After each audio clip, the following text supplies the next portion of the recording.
ನನ್ನ ಶತ್ರುಗೂ ಬರಬಾರ್ದು ಅನ್ಸ್ಬಿಟ್ಟೈತೆ ನನ್ನ ಪರಿಸ್ಥಿತಿ. ಹಂಗೆ ಹರಕೆ ಹೊತ್ಕೊಳಂಗೆ ಆಗ್ಬಿಟ್ಟೈತಿ ದೇವ್ರಿಗೆ ಹೋಗಿ. ಅವನಿಗೆ ಅದ್ರ ಸುಖದಾಗಿಡು, ನಮ್ಮ ಶತ್ರುಗಳಿಗಾದ್ರೆ. ಅದಕ್ಕೆ ನಾಳೆ ನಾನೇ ಹೋಗಿ ಬರ್ಬೇಕಲ್ಲ, ಅದು ಈ ಟೈಮ್ದಾಗೆ ಬರ್ತೈತಿ. ಹಾಯ್ ಫ್ರೆಂಡ್ಸ್, ಎಲ್ಲರಿಗೂ ನಮಸ್ಕಾರ. Welcome to Tujal vlog channel. ಎಲ್ಲರೂ ಹೇಗಿದ್ದೀರಾ? ಚೆನ್ನಾಗಿದ್ದೀರಾ ಅಂದ್ಕೊಂಡಿನಿ. ನಾನು ಕೂಡ ಆರಾಮಾಗಿದ್ದೀನಿ. ಸ್ವಲ್ಪ ಇವತ್ತು ತಲೆನೋವು, ಸ್ವಲ್ಪ ವಾಮಿಂಟ್ ಎಲ್ಲ ಆಯಿತು. ಇವತ್ತು ಯಾವುದೇ ಬ್ಲಾಗ್ ಮಾಡೋಕ್ಕೆ ಹೋಗಲಿಲ್ಲ. ಏನಂದರೆ ಇವತ್ತು ಊರಿಗೆ ಹೋಗಬೇಕಾಗಿತ್ತಲ್ಲ, ಊರಿಗೆ ಹೋಗೋಣ ಅಂತ ಎಲ್ಲ ರೆಡಿ ಮಾಡಿ ಇಟ್ಟಿದ್ದೀನಿ ಫ್ರೆಂಡ್ಸ್. ಜಾಮೂನ್ ಎಲ್ಲ ಮಾಡಿದ್ನಲ್ಲ, ಎಲ್ಲ ಬಾಕ್ಸಿಗೆ ಹಾಕಿ ಊರಿಗೆ ಏನು ತೊಗೊಂಡು ಹೋಗಬೇಕು, ಬಟ್ಟೆಗಳು ಕೂಡ ಎಲ್ಲ ರೆಡಿ ಮಾಡಿ ಇಟ್ಟಿದ್ದೀನಿ. ನಾನು ಹೇಳಿದ್ನಲ್ಲ, ನಾನು ತುಂಬ ಅರ್ಜೆಂಟಾಗಿ ಹೋಗ್ತಾಯಿದ್ದೀನಿ, ಯಾಕೆ ನಾನು ಅಲ್ಲಿಗೆ ಹೋದ್ಮೇಲೆ ಹೇಳ್ತೀನಿ ನಿಮಗೆ ಅಂತ. ಏನಿಲ್ಲ ಫ್ರೆಂಡ್ಸ್, ಮದುವೆ ಇತ್ತು. ಎಲ್ಲೂ ಮದುವೆಗೆ ಹೋಗಿಲ್ಲ, ಯಾವ ಕಾರ್ಯಕ್ರಮಕ್ಕೆ ಹೋಗಿಲ್ಲ. 10 ವರ್ಷ ಆಯ್ತು ನಾನು ಬಂದು ಬೆಂಗಳೂರಿಗೆ. ಎಲ್ಲೂ ಹೋಗೋಕ್ಕಾಗಿಲ್ಲ. ಇವಾಗಾದರೂ ಹೋಗೋಣ ಅಂತ ಅಂದ್ಕೊಂಡು ರೆಡಿಯಾಗಿದೆ. ಅದು ಕೂಡ ಕ್ಯಾನ್ಸಲ್ ಆಯಿತು ನೋಡಿ. ಎಂಥ ದುರಾದೃಷ್ಟ. ನನ್ನ ಹಣೆ ಬರನೇ ಅಷ್ಟು ಸರಿ ಇಲ್ಲ ಅನಿಸ್ಬಿಟ್ಟೈತೆ ನನಗೆ. ಒಂದಾದರೂ ಅಂದ್ಕೊಂಡಿದ್ದು ಆಗ್ತದೆ ಅಂತ ಅಂದ್ಕೊಂಡ್ರೇನು, ಒಂದು ಹುಲ್ಲು ಕಡ್ಡಿ ಇಟ್ಟು ಬರೋಕ್ಕಾಗೋದಿಲ್ಲ ಅಂದ್ಕೊಂಡಿದ್ದು.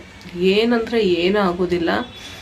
ನಾನು ಅಂದ್ಕೊಂಡೆ ಇವತ್ತು ಊರಿಗೆ ಹೋಗ್ತೀನಿ, ಮದುವೆನೂ ಆತೈತಿ, ಹಾಗೆ ದವಾಖಾನೆಗೂ ತೋರಿಸ್ಕೊಂಬಂದ್ರಾಯ್ತು. ಎರಡೂ ಆತವತ್ತೇಳಿ ನಾನು ಅಂದ್ಕೊಂಡು ಮದುವೆಗೆ ಹೋಗೋಕ್ಕೆ ಬಟ್ಟೆ ಸನಕ್ಕೆ ಎಲ್ಲ ರೆಡಿ ಮಾಡಿ ಇಟ್ಟೀನಿ.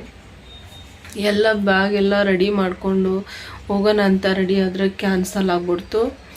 ಯಾಕಪ್ಪ ಅಂತಂದ್ರೆ ಹಾಗೆ ಮತ್ತೆ ಒಂದು ಫೋನ್ ಬಂತು. ಭಾಗ್ಯ ಫೋನ್ ಮಾಡಿದ್ಲು, ಸಿದ್ಧಾರ್ಥಗೆ ಹುಷಾರಿಲ್ಲ, ಅವನಿಗೆ ಮತ್ತೆ ಗಂಟ್ಲು ನೋವಾಗ್ಯದ ಅಂತೇಳಿ. ಹೋದರ್ಸ್ ಇದೇ ಟೈಮ್ದಾಗೆ ಗಂಟ್ಲು ಬ್ಯಾನ್ ಆಗೈತೆ ಅವನಿಗೆ.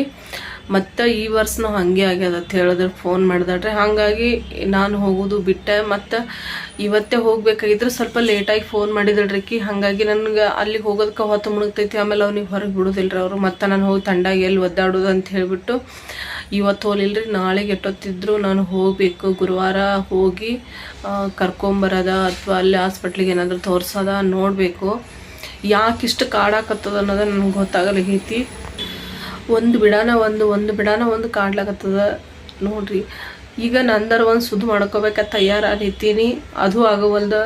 ಪಾರ್ಕ್ ಹಿಂಗೈತಿ. ಈಗ ಈ ಸದ್ದ ನಾಳೆಗೆ ಅವನ ಹತ್ರ ಹೋಗ್ಬೇಕು.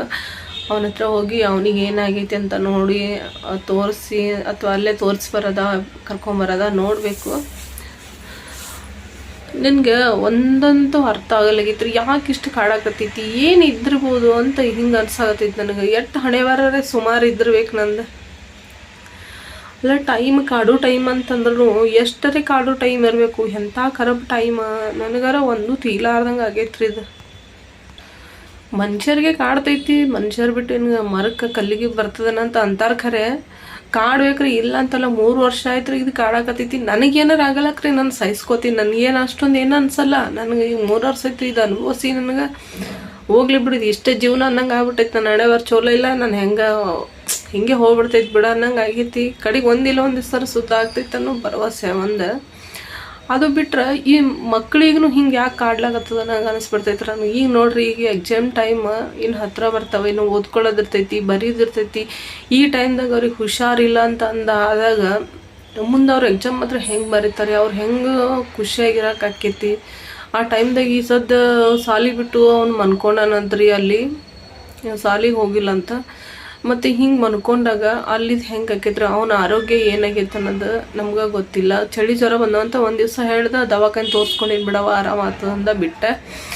ಆಮೇಲೆ ಇವತ್ತು ಬೆಳಗ್ಗೆ ಭಾಗ್ಯ ಫೋನ್ ಹಚ್ಚೋದಾಗ ಗೊತ್ತಾಗಿದ್ದು ಅವ್ನು ಸ್ಕೂಲ್ಗೆ ಹೋಗಿಲ್ಲ ಅಂತ ಹೇಳ್ಬಿಟ್ಟು. ನನಗವ ಗುರುವಾರ ಫೋನ್ ಹಚ್ಚಿದ, ಹೊಳ್ಳೆ ಹಚ್ಚೇ ಇಲ್ಲ. ಮತ್ತು ನಾವು ಹಚ್ಚಂತ ಕೇಳಿದ್ವಿ, ಭಾಗ್ಯಗೆ ಹೇಳಿದ್ವಿ ಫೋನ್ ಮಾಡೋಕೆ ಹೇಳವ ಅಂತೇಳಿ. ಅವನು ಫೋನ್ ಸಿಕ್ಕೋದಿಲ್ಲ, ಗೊತ್ತಿಲ್ಲರಿ, ಫೋನ್ ಮಾಡಿಲ್ಲ ಅವ. ಅದಕ್ಕೆ ನಾಳೆ ನಾನೇ ಹೋಗಿ ಬರ್ಬೇಕಂತ ಮಾಡೀನಿ. ಕರ್ಕೊಂಬರೋದಾಯ್ತು, ಕರ್ಕೊಂಬಂದು ಇಲ್ಲೇ ದವಾಖಾನೆ ತೋರಿಸಿದ್ರಾಯ್ತು.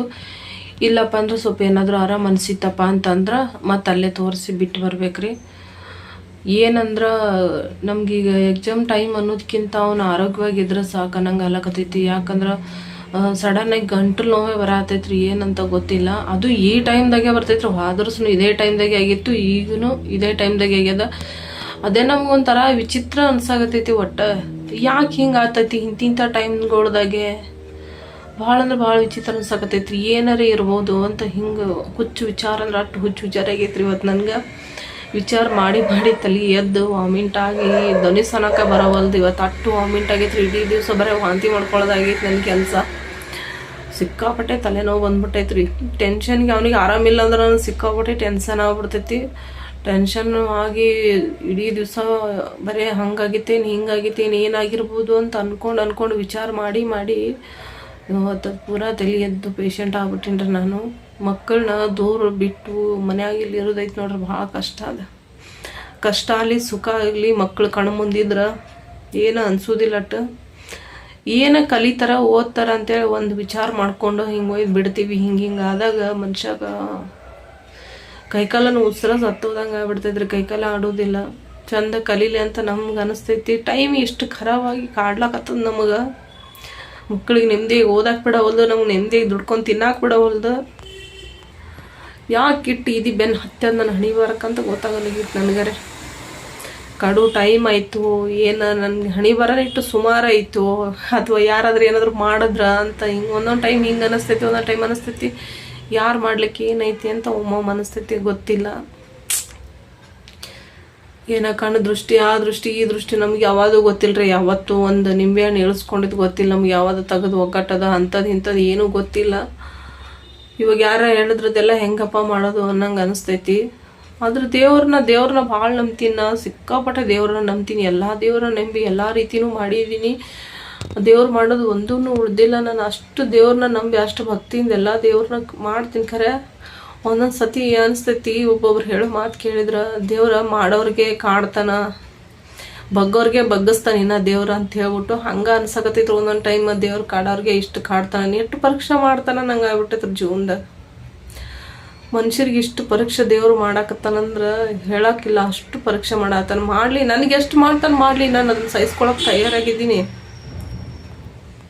ನನಗೆ ಎಷ್ಟ ಕಷ್ಟ ಬರಲಿ, ನನಗಿಂತ ಇಂಥ ನೋವು ಬಂದ್ರೂ ನಾನು ಸಹಿಸ್ಕೋತೀನಿ. ನನಗೇನು ಫರಕ್ ಬೀಳೋದಿಲ್ಲ. ಅಂದರೆ ಮಕ್ಕಳಿಗೆ ಅಂತ ಬಂದಾಗ ಸಿಕ್ಕಾಪಟ್ಟೆ ತ್ರಾಸ ಆಕೈತ್ರಿ. ಇದು ಈ ಥರ ಆಗಬಾರ್ದು. ನನಗೆ ಅಷ್ಟು ನೋವು ಆಕೈತಿ. ಏನು ಮಾಡೋದು, ಯಾಕೆ ಹಿಂಗೆ ಆತದ ಅನ್ನೋದು ಒಂದು ಮನಸ್ಸಿಗೆ ಬೇಜಾರು. ಗೊತ್ತಾಗಿಲ್ಲ ನನ್ನ ಜೀವನದಾಗ ಏನು ನಡ್ಯಾಕತ್ತೈತಿ, ಯಾಕೆ ಹಿಂಗೆ ಆಗತೈತಿ ಅನ್ನೋದು ಎಲ್ಲಿವರೆಗೂ ತಿಳಿದಿಲ್ಲ. ಅದು ಯಾವಾಗ ತಿಳಿತದಂತನೂ ತಿಳಿದಿಲ್ಲ. ಹಣಿ ಬಾರ ಅನ್ನೋದು ಭಾಳ ಸುಮಾರು ಐತ್ರಿ. ಏನು ಮಾತಾಡೋದು ಏನು ಹೇಳೋದು ಅನ್ನಂಗೆ ಆಗ್ಬಿಟ್ಟೈತೆ ನನಗೆ. ನೋಡ್ರಿ ಅಲ್ಲೆಲ್ಲ ರೆಡಿ ಮಾಡಿಟ್ಟೀನಿ, ಹೋಗ್ಬೇಕಂತ ಹೇಳ್ಬಿಟ್ಟು ತೋರಿಸ್ತೀನಿ. ನೋಡ್ರಿ ಅಲ್ಲಿ ಹೋಗ್ಬೇಕಂತೇಳಿ ಬಟ್ಟೆ ಎಲ್ಲ ರೆಡಿ ಮಾಡಿಟ್ಟೀನಿ.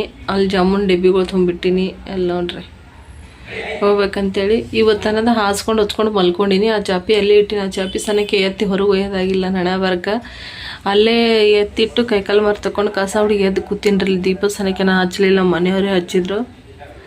ಹಿಂಗಾಗ್ಬಿಟ್ಟೈತೆ ಪರಿಸ್ಥಿತಿ. ಇಂಥ ಪರಿಸ್ಥಿತಿ ನಾನು ಏನು ಅಂತೀನಪ್ಪ ಅಂದ್ರೆ ನನ್ನ ಶತ್ರುಗೂ ಬರಬಾರ್ದು ಅನ್ಸ್ಬಿಟ್ಟೈತೆ. ನನ್ನ ಪರಿಸ್ಥಿತಿ ನನ್ನ ಶತ್ರುಗೂ ಬರಬಾರ್ದು.